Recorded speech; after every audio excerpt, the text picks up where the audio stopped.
Hi there, my name is Eric Fesko, and I'm the Director of Discipleship here at Christ Presbyterian Church. Melanie Rayner and I are walking you through the study, Signs of the Savior, Understanding the Miracles of Jesus, and this is week 6.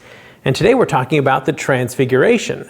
And what I love about the account of the Transfiguration isn't so much what it says, but what it doesn't say. It speaks to words that we find elsewhere in the Scriptures that give this passage so much meaning.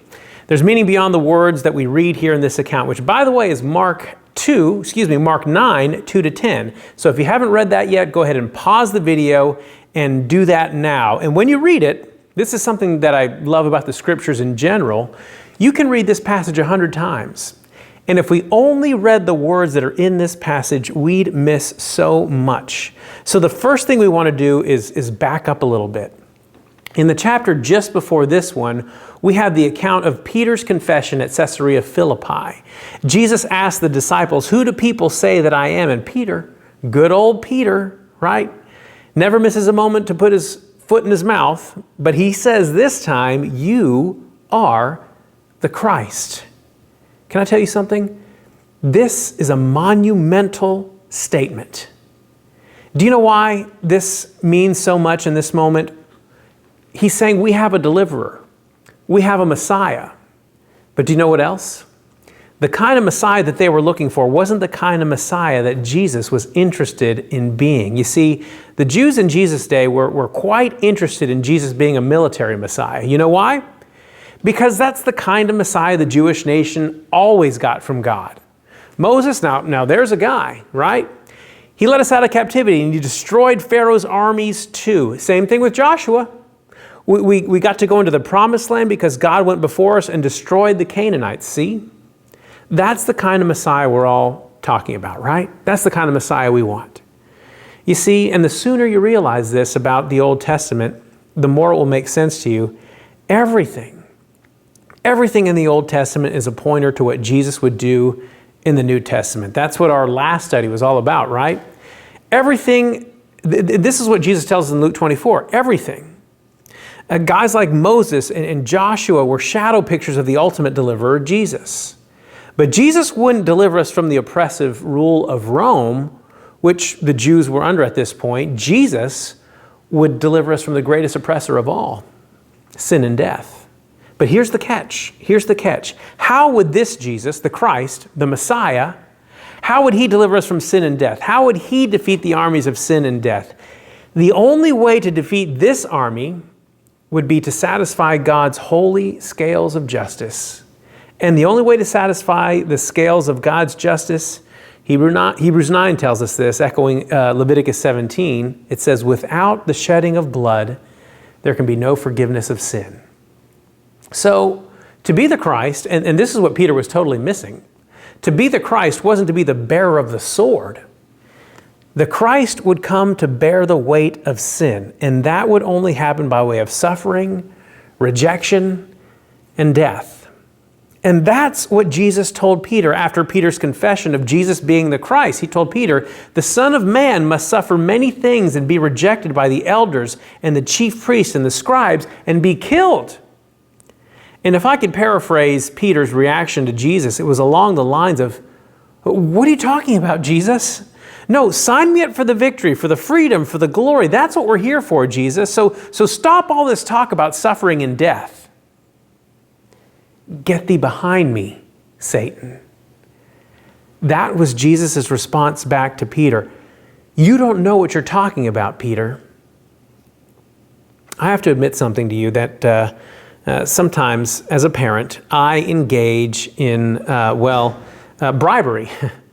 I tell my kids, if you do this, then I'll give you this. Now, it's just something that I do from time to time, not always, but it centers around the idea of giving something they can hold on to while trying to teach them the virtues of something that maybe they can't physically hold or see. You see, the disciples at this point, all they hear is Christ. He's the Christ. He's the anointed one. And you know what that means, right? Things are about to get good.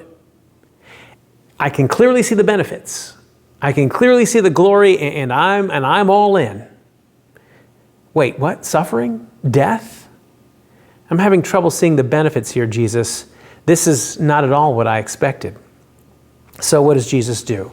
He does something that's pretty rare in the New Testament. He moves their faith, which is usually associated with something you can't see.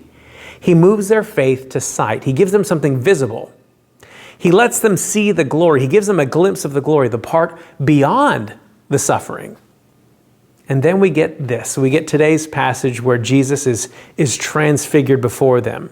They don't see a rejected suffering Jesus. They see Jesus in glory, blinding glory.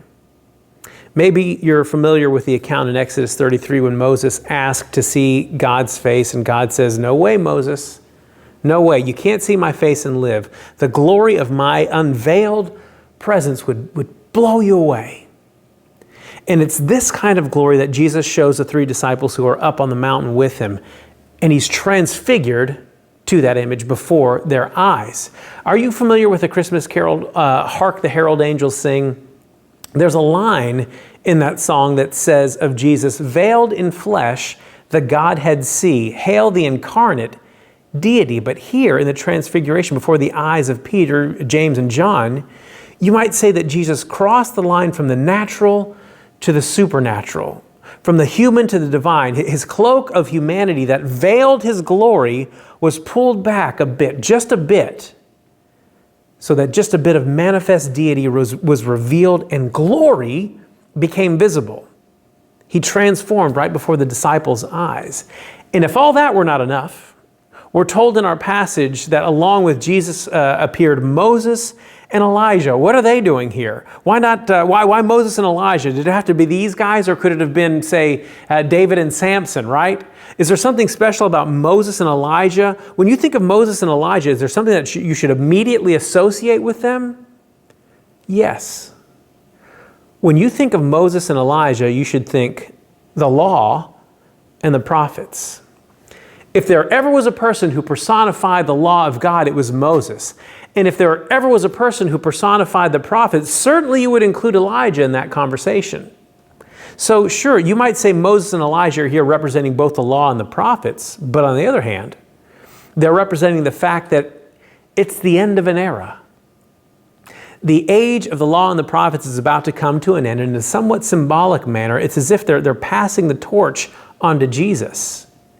It's one age coming to an end as it's about to be made complete in the suffering, the death, and the resurrection of Jesus Christ. It's as if they're bearing witness to the disciples. This is everything we ever pointed to. Jesus will make everything we did and said complete. It was and always is pointing to Jesus. See, Peter? Can you see the glory now, Peter? And the scripture tells us that poor old Peter, like I said earlier, he didn't know what to say. It's as if he's desperate to break the silence, and he says, I've got a great idea. Let's make a tent for each one of you. In other words, Peter's wanting to make not a tent, but a tabernacle for each one of them. It's as if he's saying, let's sidestep all this talk of suffering and build a mechanism of worship for each of you, and let's stay a while. Let's soak it in. Let's enjoy the moment, right? Permanently. Let's just stay up here. But then a voice from heaven which basically says, hey, Peter, listen. Listen to what Jesus is telling you. Listen to all that he's telling you. And then suddenly they saw Jesus only. You see, Peter was putting Moses and Elijah on a pedestal equal to that of Jesus. And don't get me wrong, Moses and Elijah are important figures in redemptive history, but like we've said all along, they're only pointers. They're only shadow pictures of the ultimate Moses, the ultimate Elijah, Jesus. Don't worship the shadow of Jesus. Worship Jesus, Jesus only. It's now only Jesus who remains, whose transfigured form then subsides. So not glorified Jesus, but Jesus once again veiled in flesh. Jesus who condescended for what purpose? To live a righteous life and to give a ransom for many. Without bloodshed, there can be no forgiveness of sin. So the sneak preview of the kingdom is gone, and no, Peter, the kingdom is not going to come now. The only one left is Jesus, and he's not in glorious form anymore. And from this point forward, this is sort of the turning point in the ministry of Jesus. From this point forward, we start our descent off the mountain to the cross, to the suffering. So what do we learn from this? What does this mean for us? Notice what the expectation of Jesus might have been up to this point, and even in this moment. Jesus, we've seen some pretty amazing things.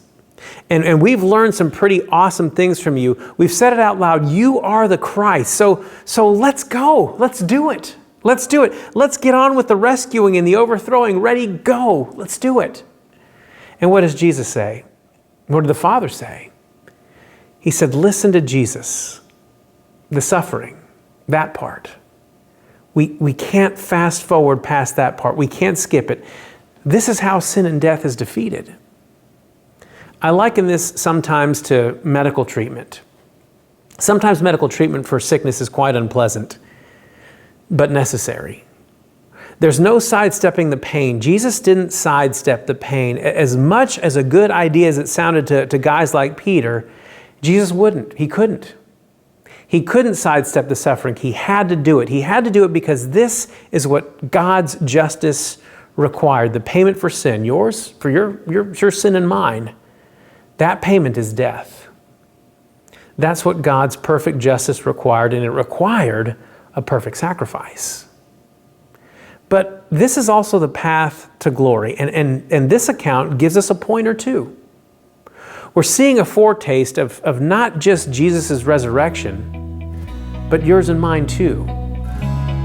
And the turning back of sin and death's effects, you're getting a preview of that here too. His kingdom on earth as it is in heaven. Thanks for joining me, and I hope you enjoy your discussion. God bless.